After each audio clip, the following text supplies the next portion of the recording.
Welcome, welcome. Alors, 8e jour de Hanouka. L'émotion est grande, d'accord? L'émotion est grande. Alors, à quoi on pense quand on allume les nérodes de Hanouka? Il y a beaucoup de choses à penser. On en a déjà vu la semaine dernière. On va voir un autre angle de vue. La Torah, elle nous dit que Ahava, Mekalkelet et Ashura. Mot à mot, ça veut dire l'amour trouble le jugement, on va dire. D'accord? L'amour trouble le jugement. C'est très connu, que ce soit entre hommes et femmes, quand on est fou amoureux comme ça, au début. Ouais, je sais, je suis désolé.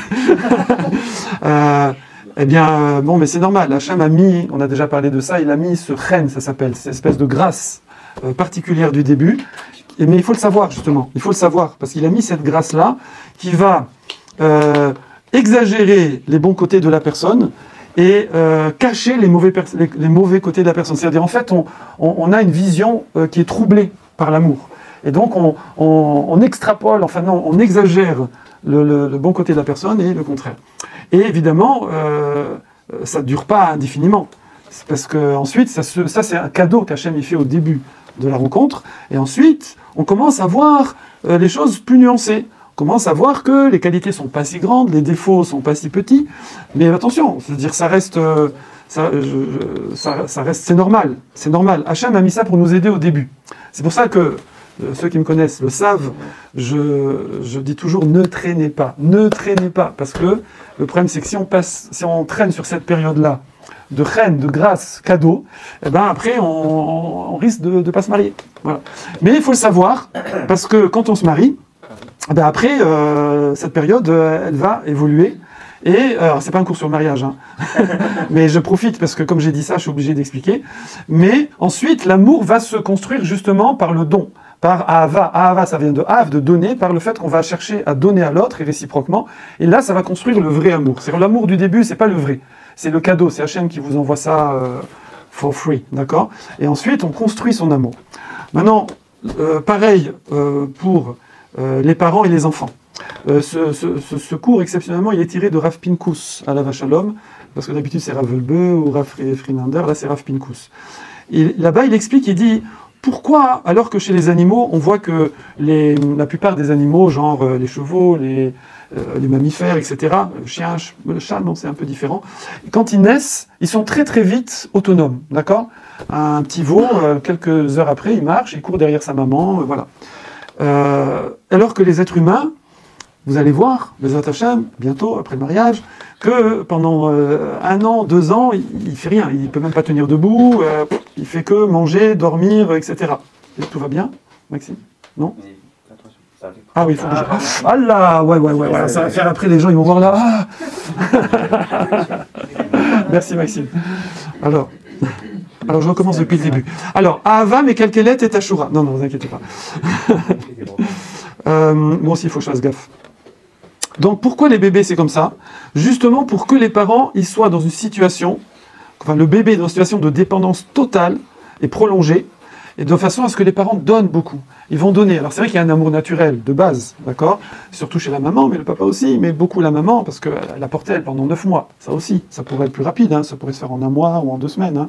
Mais Hachem, il veut que voilà, qu'on prenne le temps de s'attacher. Et c'est pareil, l'enfant, comme on va lui donner énormément, parce qu'il est totalement dépendant, alors ça va créer un amour inconditionnel, extraordinaire, avec l'enfant, d'accord? Pourquoi on parle de ça? Parce que justement, Hanouka, ça doit nous évoquer cette notion-là, qui est une notion fondamentale du judaïsme, qui est l'amour inconditionnel qu'Akadosh Baruch Hu, il a pour le clan Israël et pour ses créatures, les êtres humains. Oui. Et donc c'est ce qu'on va développer. Comment on le voit? On va voir que quand quelqu'un, donc il a cet amour incroyable, immense pour ses enfants, son épouse, son conjoint ou Hachem pour nous, alors il va faire des choses qui sortent de l'ordinaire.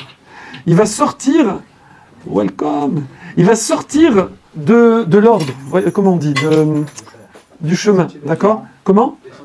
Des sentiers battus, oui, exactement, des sentiers battus. Et comment Hachem est sorti de l'ordre des choses, si on peut dire, c'est qu'il a décidé que l'on construise une maison pour lui, le Mishkan, le tabernacle, qu'ensuite on construise le Beth Amikdash, le temple. Or, Moshe Rabbeinu, je ne vais pas vous ramener les versets pour pas trop prolonger, et Shlomo HaMelech aussi, le roi Salomon qui a construit le premier temple, il ne comprenait pas. Il dit, mais Hachem, comment toi qui remplis le monde entier, les cieux, et les cieux même, on dit qu'il y a 7 cieux, comment toi on peut te limiter, comment on peut dire que tu vas résider dans un bâtiment, d'accord, dans le tabernacle, donc c'était des poutres avec des tentures, et le Beth Amikdash, des pierres, comment on peut te limiter, c'est pas possible. Et Akadosh Baruch Hu leur a dit, voilà, ne t'inquiète pas, je vais te montrer comment faire. Ketavnit, voilà, il a montré à Moshe Rabbeinu, ne t'inquiète pas, fais, et moi, ça c'est mon affaire. Donc ça, c'est déjà quelque chose qui montre l'amour qu'Akadosh Baruch Hu a pour nous, qui fait sortir de l'ordre des choses, qui fait que il a donné à l'homme la possibilité de bâtir, si on peut dire, une maison dans laquelle Akadosh Baruch Hu, entre guillemets, va, si on peut dire, hein, dans l'idée, un peu être limité, puisqu'il va être, quand on rentre dans une maison, c'est que je suis dans la maison. Bon, Hachem, il est à la fois dedans et dehors, mais il y a une notion comme ça de limite, oui. Pareil, où est-ce qu'on voit que Akadosh Baruch Hu a changé l'ordre des choses? C'est quand il y a eu l'inauguration du Mishkan. Quand il y a l'inauguration du Mishkan, alors ça c'est pas quelque chose auquel on sera peut-être très sensible, parce que c'est des lois qui concernent les korbanot, les offrandes, mais normalement les ktoret et les khatat, ça s'appelle, je ne veux pas rentrer dans le détail, ça ne s'offre que par obligation, ça ne s'offre pas volontairement. Or on voit que les 12 Nessim, les 12 princes de chaque tribu qu'on lit pendant Hanouka, ils ont par prophétie, ils ont reçu un message d'Hachem qu'ils allaient offrir ces offrandes-là, qui normalement sont des offrandes uniquement par obligation, et là ils vont les offrir volontairement. C'est le Korban Nedava. D'accord? Donc ça, bon, voilà, je vous ai dit que ça n'allait pas nous parler, parce que nous on n'a pas l'habitude de ça, mais il faut savoir que par rapport à la Torah, c'est quelque chose d'exceptionnel. Le fait que des êtres humains vont offrir au temple des corbanotes qui normalement ne s'offrent pas spontanément en venant de nous. C'est Hachem qui doit le demander, et eux ils l'ont fait. C'est d'ailleurs ce qui avait provoqué la tristesse de Aaron HaKohen. Parce que Aaron HaKohen, quand il a vu que les 12 princes de chaque tribu, les princes de chaque tribu ont offert ces offrandes-là à l'inauguration du Mishkan, du tabernacle, mais lui, bien que le Kohen Gadol, il peut offrir ce qu'il veut quand il veut, mais ça, il ne peut pas l'offrir. Et comme Hachem ne l'a pas inspiré par prophétie, il a compris qu'il n'était pas, si on peut dire, dans la fête, si je puis dire. Et ça l'a profondément attristé. C'est pour ça qu'Akadosh Baruch Hu lui a dit, ne t'inquiète pas, tu vas être consolé par l'allumage de la menorah, et on va expliquer tout à l'heure en quoi c'est une consolation. Autre sortie de l'ordre des choses, du fait de l'amour d'Hachem pour nous, et ça va nous parler beaucoup plus, ça va nous parler énormément, c'est que le premier temple et le deuxième temple, ils ont été inaugurés à Yom Kippour, et ce Yom Kippour-là, on a mangé, on a bu, on a festoyé, ça veut dire qu'on n'a pas jeûné. On n'a pas jeûné, donc là ça nous parle, c'est une belle sortie de l'ordre. Et on dit que le troisième temple également, à l'inauguration du troisième temple, eh bien également, il y aura un Kippour qui sera festoyé, qui sera spécial. Alors maintenant, on revient à la consolation de Aaron HaKohen. En quoi le fait que Aaron HaKohen va être responsable d'allumer la menorah dans le temple, en quoi c'est une consolation? Parce que la menorah, si on réfléchit, nos sages nous disent, c'est aussi une sortie de l'ordre des choses. Parce que, en fait, Akadosh Baruch Hu, c'est lui qui a créé tous les soleils, qui a créé les astres, qui a créé la lumière. D'accord? Et dans le temple, dans le Kodesh HaKodashim, on dit qu'il y avait une lumière extrêmement forte qui émanait de cette pièce qui est au fond du Beth Amikdash, du temple. C'est pour ça d'ailleurs que les fenêtres, vous savez, quand vous faites une fenêtre, a priori, si vous faites une fenêtre, bon, bah là, celles-là, elles sont carrées. Mais si vous faites une fenêtre qui est comme ça, penchée, si vous voulez prendre la lumière de l'extérieur, vous faites comme ça. Mais si la lumière, elle vient de l'intérieur, vous faites comme ça. D'accord? Et là, on voit que les fenêtres, elles étaient inversées. Pourquoi? Parce que la lumière émanait de cet endroit-là. Et donc, aller allumer des petites mèches avec un peu d'huile, comme ça, donc il y en avait 7, pas 8, il y en avait 7 sur la menorah, aller allumer des petites mèches que le Kohen aille allumer des petites mèches, quel sens ça a? Dans un endroit où il y a une lumière éclatante, c'est comme si vous êtes dans une centrale nucléaire avec une petite pile comme ça. Vous dites, j'amène ma pile, d'accord, monsieur, vous savez, ça c'est des réacteurs, vous savez, réacteurs nucléaires, vous savez combien il y a de kilowatts là qui sont dégagés, de tétra-kilowatts qui sont dégagés à la minute, et vous avez avec votre pile 1,5 volts, d'accord, c'est un peu rigolo. Donc ça c'est déjà une consolation, parce que cette menorah-là, c'est bizarre. On est sorti de l'ordre des choses, c'est quelque chose d'exceptionnel, il y a quelque chose d'étrange, oui. Et deuxième chose, c'est que la menorah, c'est vrai qu'elle n'a duré que pendant le temple, mais le Ramban Nachmanide, il dit que on continue avec la Hanoukia, avec les Nérot de Hanouka, on continue à commémorer l'allumage de la Menorah et le miracle de Hanouka, et donc ça veut dire que la consolation d'Aaron HaKohen, c'est les Kohanim, tes descendants, vont être associés à l'allumage qui va durer les 2 temples, le Mishkan plus les 2 temples, donc ça fait 1500 ans à peu près en tout, mais après ça continuera jusqu'à la venue du Mashiach. Et d'ailleurs, le Chazal nous dit que vous savez, quand il y aura la venue du Mashiach, il y aura un tel dévoilement d'Hachem, de tels miracles, qu'on va oublier, façon de parler, il faut comprendre ce que ça veut dire, mais c'est pas le sujet, on va oublier Pessah, Shavuot, Sukkot, mais on continuera à se souvenir de Hanouka et de Purim. D'accord? Donc, voilà. Donc ça, c'est la consolation que Aaron HaKohen a eue. Alors maintenant, on n'est pas là pour comprendre comment Hachem a consolé Aaron HaKohen historiquement, on est là évidemment pour comprendre qu'est-ce que ça va changer dans notre vie à nous. C'est que, justement, on doit, quand on voit les Nérot de Hanouka, on doit comprendre que ça, c'est le symbole de l'amour qu'Akadosh Baruch Hu, il a pour nous, qui va se concrétiser par cette action que l'on a, nous, d'allumer une petite lumière comme ça, alors que c'est Hachem qui est à l'origine de toute la lumière qu'il y a dans le monde et de tous les astres.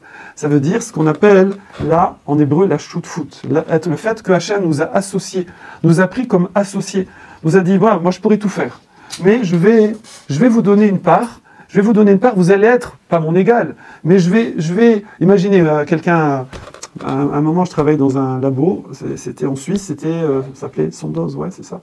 C'est la 4e industrie pharmaceutique et chimique du monde, oui. Et là-bas, d'ailleurs, le directeur scientifique, c'était un juif qui a été rescapé des camps, d'accord. Et il arrivait, alors il y avait c'est une petite ville, hein, c'est pas une usine, hein, c'est une petite ville. Il y a une compagnie de pompiers privés.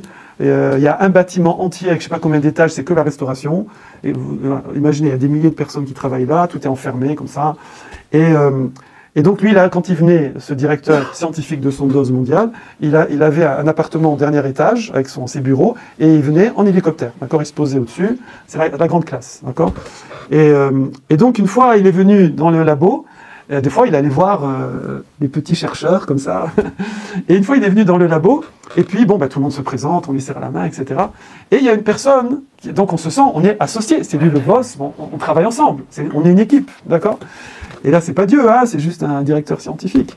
Et alors, ce qui était rigolo, l'anecdote, c'est que il demandait des fois à la personne quels étaient ses projets professionnels.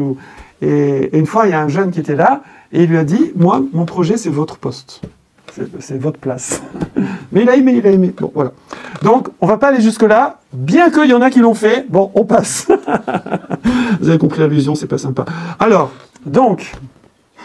Ça, c'est ça qu'on doit penser quand on voit Hanouka, le fait qu'Hachem va nous associer à lui, alors qu'il est au-delà de toute perception humaine, et il va, si on peut dire, nous hisser vers lui, puisqu'on vient allumer comme ça notre petite lumière dans l'endroit d'où émane le Beth Amikdash, le temple, où émanait toute la lumière du monde. Il faut savoir qu'après la destruction du temple, deuxième temple, pendant toute la période d'Arché jusqu'au Moyen-Âge et tout, le monde a été comment on va dire, accablé d'épidémies, de tremblements de terre, d'énormément de guerres, de choses, etc. Ça a été terrible pendant des siècles. D'accord? Pourquoi? Parce que la bracha, elle provenait du Beth Amikdash, et ça, Alexandre le Grand, donc qui était avant toute l'histoire de Hanouka, il l'avait compris, et c'est pour ça, quand il est venu, il est descendu du cheval, et il a salué Shimon HaTzadik, le Kohen Gadol, et il a reconnu, et il était en paix avec le clan Israël. Pourquoi? Parce qu'il savait que la bracha, elle venait de là. Alors, pour comprendre ça, on a un midrash. Donc, un midrash, c'est la Torah orale, et une mara. La Gemara également parle de ce sujet-là. Et la Gemara, elle ramène, alors évidemment, enlever le drone, pour ceux qui ont l'habitude, enlever la caméra, ça veut dire, dans le sens que ce sont des enseignements très imagés, mais le but, c'est de comprendre un enseignement. C'est pas journalistique, oui. Mais là-bas, le Midrash, ou la Gemara, nous raconte, Sanhedrin, pour ceux qui veulent, page 38, nous raconte que quand Hachem a voulu créer l'homme, alors, pour nous apprendre que dans la vie, il faut toujours demander conseil, même au plus petit que soi. Alors il a créé trois groupes. Il a créé 3 groupes d'anges, des malachim, donc des êtres entièrement spirituels. Il a créé 3 groupes d'anges. Je vous ai déjà raconté cette histoire? Non? Scoop. Et il s'est adressé au premier groupe d'anges, donc c'est des anges, c'est des êtres entièrement spirituels. Oui. Et il leur dit, ça vous dit qu'on crée l'homme? Et si on créait l'homme? Alors les anges, ils ont demandé, qu'est-ce que vous demanderiez? Hein? Pourquoi faire? Voilà, pourquoi faire? C'est quoi? C'est quoi ce truc? C'est quoi l'homme? D'accord? Eux, voilà. C'est quoi? Alors Hachem, il leur a montré, car il dit voilà. Donc, eux, dans le langage de la Gemara ou du Midrash, ils ont dit, Mama Sav, ce seront quoi ces actions? Il fera quoi? Ça sert à quoi? Donc Hachem a montré l'histoire, puisqu'Hachem est hors du temps. Donc il nous a montré, le déroulement de l'histoire. Oui? Vous voulez un petit coup de chauffage? Il faut tourner là-bas le petit bouton, en bas, vers le rouge. Après, vous voulez peut-être vous... Alors, il faut mettre en rouge. Et Johanna, mettez-vous là-bas, vous serez collé au chauffage. Je vous réveille à la fin. C'est rouge, après, c'est passé en orange. Eh ben, c'est bien, c'est parfait. Voilà. Vous voulez pas vous déplacer? Non, mais ça fait merci. Ok. Ah, c'est beau, ça. Alors, ça, c'est ça. Bon, j'ai rien dit. Alors, oui. Donc, les anges, Hachem a montré aux anges. Il a montré toutes les bêtises qu'on va faire, la jalousie, les disputes, les guerres, les trucs. Voilà, il a montré tout ça. Qu'est-ce que les anges, ils ont dit? Ils ont dit, Altivra, Hachem, je t'en prie, ne le crée pas. C'est une catastrophe, ce truc. C'est une catastrophe. Qu'est-ce qu'Hachem a fait? Alors, c'est imagé, hein, je vous ai dit. C'est marqué, il a pris son petit doigt, il les a brûlés. David, il sourit parce qu'il connaît l'histoire. Il connaît la suite. Donc, il les a brûlés. Ça y est, walou, il n'y a plus. La premier groupe, d'accord? Ensuite, on l'appelle le deuxième groupe. Approchez-vous, approchez-vous. Oui. Alors, pareil. Et si on crée l'homme? Alors, deuxième groupe, il dit, ils ont vu ce qui s'est passé. Alors, il dit, c'est quoi ce truc-là? Hachem montre les bêtises, tout ça. Pareil, ils disent non, ne le crée pas. Ne le crée pas. Qu'est-ce qu'il fait Hachem? Il est détruit. Il n'y a plus, d'accord? Troisième groupe, il les appelle, venez ici. Voilà. Alors, il leur dit pareil, ça vous dit qu'on crée l'homme? Ouais.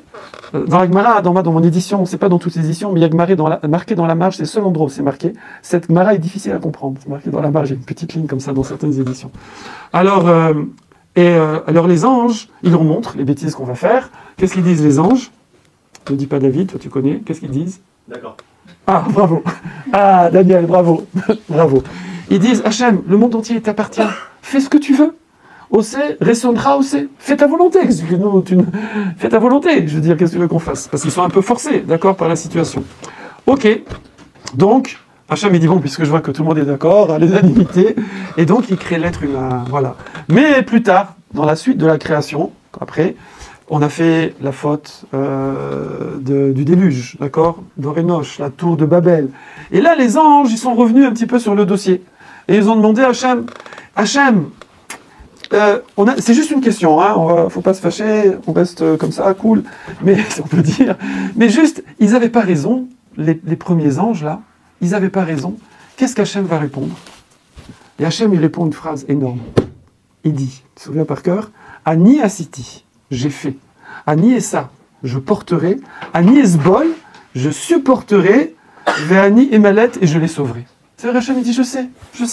Mais moi, je les aime trop.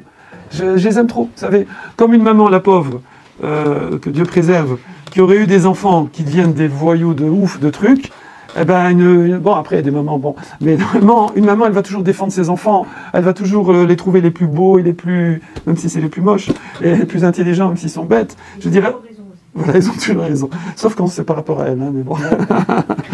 Voilà. En tout cas, par rapport aux autres, oui. Et donc, c'est ce que Akadosh Baruch Hu, il a répondu. Alors, comment on comprend ce midrash? Oui, comment on comprend ça? Qu'est-ce qu'on veut nous apprendre quand la Torah orale, elle nous raconte une histoire comme ça? C'est que les anges, eux, leur conception, c'est que eux, ils sont 100% au service d'Hachem. Un ange n'a pas de libre arbitre. Il fait la volonté d'Hachem 100,000%. D'accord? Il n'y a pas. Oui. Et donc, pour lui, si on crée quelque chose, on crée l'homme, c'est pour servir Hachem. C'est pour le servir. Or, nous, des fois on sert, des fois on ne sert pas. D'accord? Des fois on se sert. Et souvent on se sert, et des fois on sert un petit peu Hachem. Oui. Et même des fois quand on sert Hachem, c'est pour se servir. Genre, Hachem, j'ai fait, hein, regarde, j'ai mis les tefs. J'ai fait Shabbat, etc. Regarde, je mange kasher, ouais. Voilà. Donc, des fois, même quand on sert Hachem, on se sert en vérité derrière ça. Et donc, les anges, c'est pour ça qu'ils ne comprennent pas. Ils disent, ça ne doit pas exister un truc pareil. Voilà. Mais Akadosh Baruch Hu, lui, par amour pour nous, c'est-à-dire que s'il n'y avait pas cet amour, il ne nous aurait pas créé. Par amour pour nous, eh bien, il veut nous créer, il veut nous donner cette possibilité d'être associés avec lui. Et ça, on va donner une image. On va donner une image, puisque il dit, Rav Pinkus Zatzal, il dit, même quand l'homme il se comporte bien, allez d'accord, il n'est pas jaloux, il fait pas de guerre, il fait que le bien, allez d'accord, l'être parfait, oui. Mais même comme ça, hein, tout ce qu'il va faire dans sa vie, qu'est-ce que ça représente par rapport à Kadosh Baruch Hu? Qu'est-ce que ça représente? Oui. Comme c'est marqué, je le cite très souvent ça, c'est marqué, j'ai lu une fois que toutes les choses bien qu'on fait dans ce monde ne suffiraient même pas à payer, non, les rayons du soleil qu'on reçoit. Vous vous souvenez là quand je le dis? Ça ne suffirait même pas à payer les rayons de soleil. Bon, il n'y en a pas des masses en ce moment, mais Shabbat, il va faire super beau. Donc, ça ne suffirait même pas à payer les rayons du soleil. Alors, imaginez tout le reste, tout ce qu'on a reçu dans notre vie, c'est-à-dire que tout le reste, c'est à crédit. Oui. Donc, un être humain, attention, un être humain, donc un être humain, qu'est-ce qu'il apporte à Hachem? Rien du tout, rien du tout. Alors, pourquoi Kadosh Baruch Hu, il a quand même créé? Il a créé uniquement par amour. Et ça, les anges, ils ne sont pas capables de le comprendre. Il y a également une histoire qui est ramenée dans un sefer qui s'appelle le Shevet Yehuda. Shevet Yehuda, c'est un Rav Yehuda Ayash. Vous connaissez des Ayash? Oui. Ayash, c'est algérien, d'accord? Et il habitait à Alger. C'est une jolie histoire d'ailleurs. Il y avait un couple, monsieur et madame Ayash, donc les parents de Yehuda Ayash, enfin les futurs parents, qui n'avaient pas d'enfants, et qui, hélas, ils voulaient se divorcer, ils voulaient se séparer. Et ils sont allés voir le Rav de la ville. Comment il s'appelait? Rabbi Raphaël Yedidia Shlomo Seror. Ils sont allés voir le Rav de la ville et ils lui ont expliqué qu'ils voulaient donner le guet, ils voulaient divorcer. Et le Rav, il a réussi à les convaincre de ne pas divorcer et il leur a dit, je vous fais une bracha que vous ayez un enfant et vous l'appellerez Yehuda et ce sera mon élève. Et effectivement, c'est devenu son élève et après il est devenu Dayan, juge dans le Beddin de ce Rav-là et après il est devenu le Rav. Donc comme quoi, il ne faut pas divorcer. Alors, et donc dans Shevet Yehuda, dans ce livre qu'a écrit ce Rav-là, il ramène, alors c'est une transmission qui s'est faite sur plusieurs siècles, il ramène qu'à l'époque du temple, il y a un non-juif qui est venu dans le temple, faire une petite visite comme ça, et il a été au début très étonné de voir les miracles, parce que vous savez qu'il y avait des miracles incroyables. Il y avait la fumée, elle montait droit sur le misbéar, sur l'autel, même s'il y avait du vent, même s'il pleuvait, ça ne s'éteignait pas, et il n'y avait pas de mouches, alors qu'il y avait des offrandes animales, et les femmes, elles n'étaient pas incommodées, les femmes enceintes n'étaient pas incommodées, et enfin bref, il y avait énormément de miracles, et donc lui, il a vu tous ces miracles-là, mais à un moment, on l'a amené devant une pièce qui s'appelle l'Ishkata Etzim, la pièce des bois, pas boire, hein, etz, des bûches, oui. Et alors il dit, c'est quoi ça? Pourquoi il y a un stock de bois ici? Alors il dit, c'est pour mettre sur l'autel. Vous savez, il y a le grand autel où on brûle les offrandes, les sacrifices. Il dit, quoi? Alors c'est des blagues. Parce que moi j'avais entendu que le feu il descend du ciel et que c'est un feu divin, mais en fait vous mettez du bois. Donc en fait, c'est un feu humain. Ça l'a mis dans une colère folle. C'est marqué que ça l'a mis dans une telle colère qu'il a écrit à César. Alors, je ne sais pas ce qu'il faisait dans la vie, ce bonhomme, mais il a écrit à César, il a dit « César, donne-moi la permission d'exterminer les Juifs ». Je ne sais pas ce qu'il faisait dans la vie, mais ça devait être un général, ou je ne sais pas, ils ne disent pas dans le livre. En tout cas, il ne comprenait pas. Et nous, on comprend. Vous comprenez maintenant avec ce qu'on a dit avant. C'est que effectivement, c'est un feu divin. Effectivement, c'est un feu qui venait du ciel, et qui, d'ailleurs, brûlait de façon surnaturelle, puisque s'il pleut, ça ne s'éteint pas, le vent ne faisait pas bouger la fumée. Mais, Akadosh Baruch Hu, encore une fois, il dit, regardez, moi, je mets le feu, et moi, je vous demande de mettez vos petites bûches, venez apporter votre part à vous, parce que j'ai créé ce monde pour vous. J'ai créé pour que vous apportez votre part à vous. Et c'est ça qu'on doit penser quand on voit la menorah. Les Chazal donnent une image, un machal, vous savez, une allégorie très connue là-dessus. Très simple, c'est, imaginez, on est à Soukot, et il y a un papa qui veut construire une grande souka pour la synagogue. Donc il prend une charrette énorme comme ça, avec 4 chevaux, et il met des poutres, il met des bambous, il met tout ce qu'il faut, et il va comme ça hein, pour aller amener dans la cour de la synagogue et construire une grande souka. Et voilà qu'il y a son petit garçon de 5 ans qui est à côté, et qui fait « Papa, je veux t'aider ». Qu'est-ce qu'il fait? Il prend 2-3 petits bambous, et il donne au gamin. Comme ça, et lui il est content, il porte ses petits bambous comme ça. Est-ce que ce gamin est utile à son père? Non.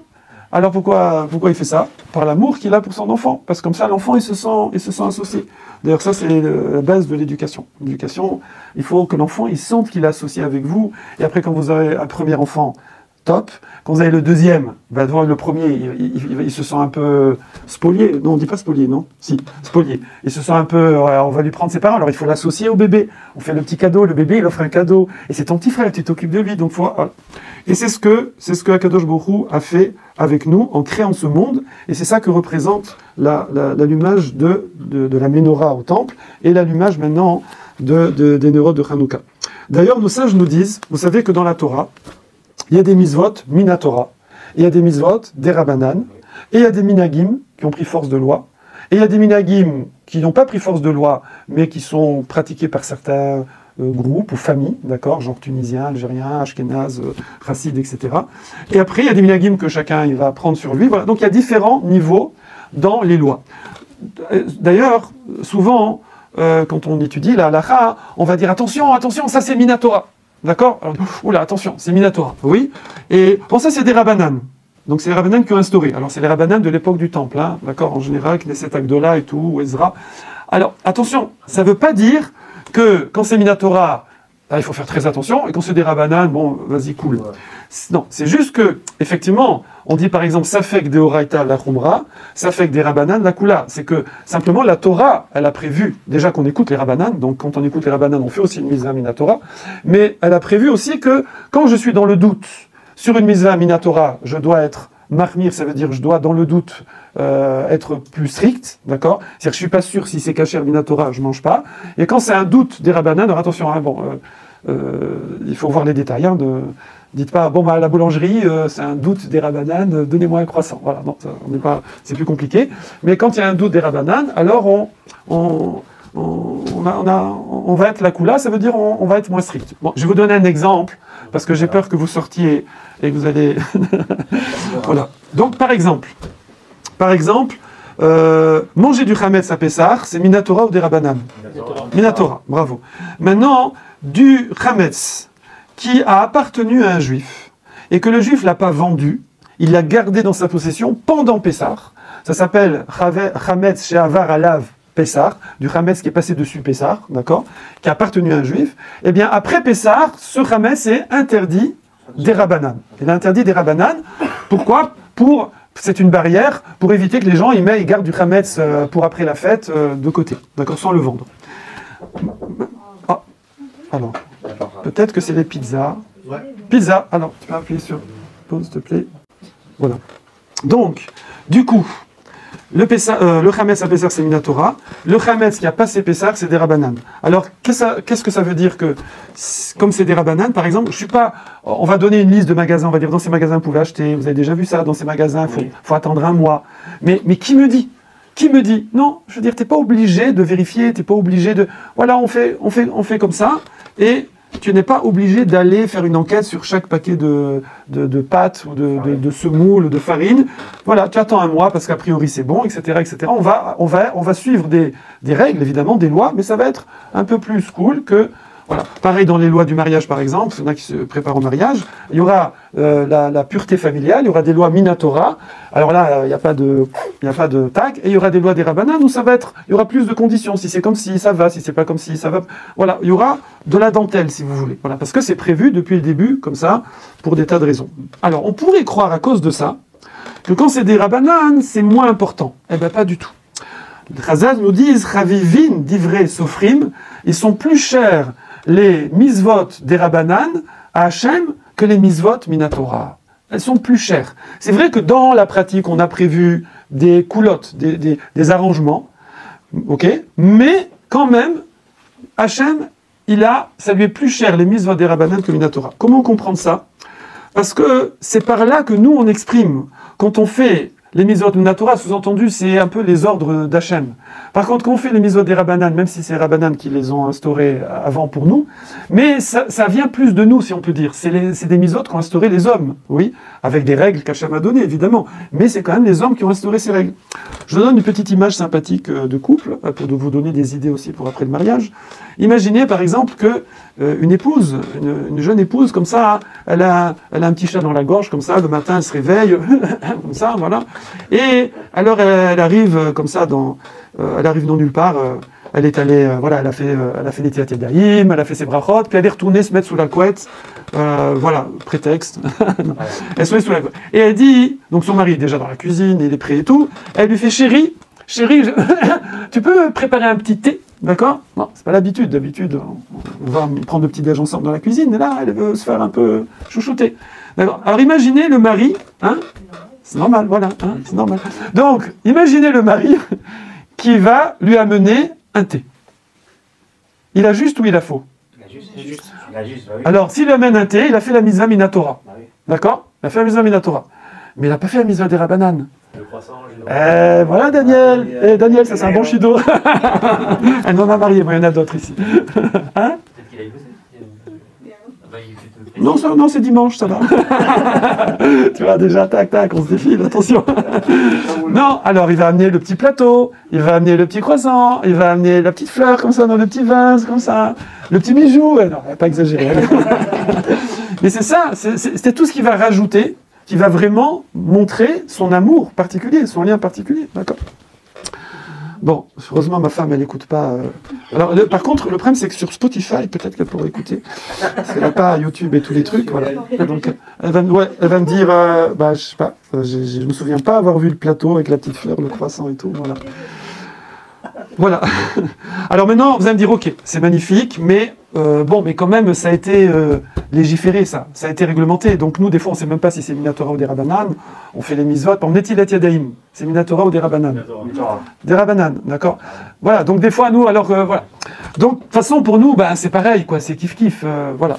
Non, nous aussi, la façon avec laquelle on fait les mitzvot, ça veut dire la joie avec laquelle on les fait.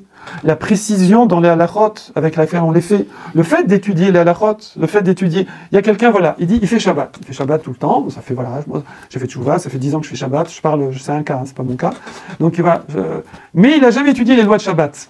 C'est bien, c'est mieux que de ne pas faire Shabbat, il fait Shabbat, mais il n'étudie pas les lois de Shabbat, donc, et peut-être qu'il est content, il est pressé que Shabbat sorte, d'accord? Du coup, il n'y a pas, il a fait la mitzvah minatora, mais il n'y a pas le plus. Il n'y a pas ce que lui, il apporte, d'accord? Il n'y a pas la joie avec laquelle on fait une mitzvah. Il n'y a pas le fait d'étudier les halachot, de vouloir faire bien comme il faut. D'accord? Quand quelqu'un, il aime quelque chose, il va essayer de le faire exactement. Il ne va pas faire tchic-tchac, oui? Imaginez une femme, par exemple. Elle aime... Vous dites, c'est les beignets, ça, j'espère? Non, c'est les donuts. Non, Allô, David, t'as amené les beignets? Non. Chouette, j'espère qu'ils ne nous ont pas oubliés. On va, dès que j'ai fini, j'appelle. Après, on fera un régime, c'est pas grave. J'espère qu'elle a bien dit que c'est rue Plisson qu'il faut les livrer. Normalement, oui, c'est rue Plisson. Je reviens. Qu'est-ce que je disais? Oui, la joie avec laquelle on fait les mitzvot. Quand quelqu'un... Voilà, exemple. Je couperai ça. Une maman à la maison. Elle aime sa famille, ses enfants, tout ça et tout. Et elle va leur faire un couscous. Je sais pas, par exemple. Ou une dafina, oui. Elle va demander, ok Google, dis-moi comment on fait. Elle va chercher les recettes, elle va demander conseil. Moi, mes filles, mon Hachem, elles sont mariées, elles n'arrêtent pas d'appeler ma femme, elles disent comment je fais pour ça. Elles demandent les recettes, elles demandent les détails, d'accord? Parce qu'elles ont envie de faire un super plat, oui. Donc nous aussi, si on aime quelque chose, on étudie les lois, on essaie de voir. Voilà. Et également, des fois, on va embellir aussi. On va embellir comme le coup du plateau avec la fleur, le croissant et tout, oui.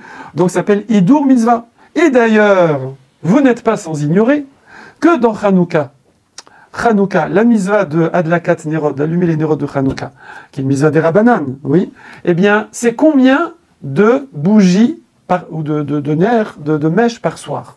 Ne répondez pas, Sarah, parce que Sarah, elle vient aussi au cours de Halacha et le dimanche soir. Pub, oui. Alors, c'est combien de bougies par soir? Combien? Deux. Combien de bougies ou d'allumettes? T'as pas le droit de jouer, Youssef. Combien? Non, combien? La mitzvah d'allumer les bougies de Hanouka, ou le nerf de Hanouka, c'est combien par soir? 3. Une seule, bravo. Une seule. Il y en a qui voulaient répondre, mais j'ai essayé de les empêcher. C'est une seule. Alors pourquoi on allume une, après 2, après 3, après 4, après 5? Pourquoi? Parce que chaque jour, il a le... Non, mais si c'est une, pourquoi on... C'est Hidur Mitzvah, c'est embellir la Mitzvah. Mais d'habitude, Hidur Mitzvah, c'est facultatif. D'habitude, par exemple, j'achète un talit gadol et je vais acheter un beau talit. Voilà, j'ai le premier prix, deuxième prix, comme à Decathlon. Et hop, je vais prendre pub. Hey, Decathlon, quand est-ce que tu nous... Et hop, je vais rajouter. D'accord. On va y arriver un jour. À force de le faire. Donc je rajoute, mais ça c'est spontané. Mais là, dans la mitzvah de Hanouka, ça a été intégré de base, si on peut dire, dans la mitzvah que tout le monde fait. Oui.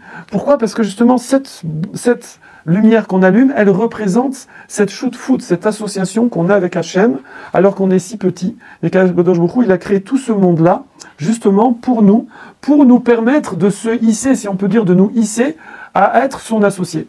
Et donc, l'intention avec laquelle on va faire la mitzvah, la joie avec laquelle on va la faire, la précision avec laquelle on va la faire, c'est ça qui, et le hidour, l'embellissement, c'est ça qui va faire toute la différence, qui va faire que des fois, deux personnes font la même mitzvah, mais il y en a une, ça vaut 10, et l'autre, ça vaut 10 millions. D'accord? Voilà ce que je voulais partager avec vous sur la fête de Hanouka, en espérant que ça nous inspire pour toute l'année, pas que pour Hanouka. Et chazak à vous, que la fête commence avec les pizzas, les beignets s'ils arrivent, les croque-monsieur, on va les réchauffer, il y a des frites également. Vous avez bien fait de venir.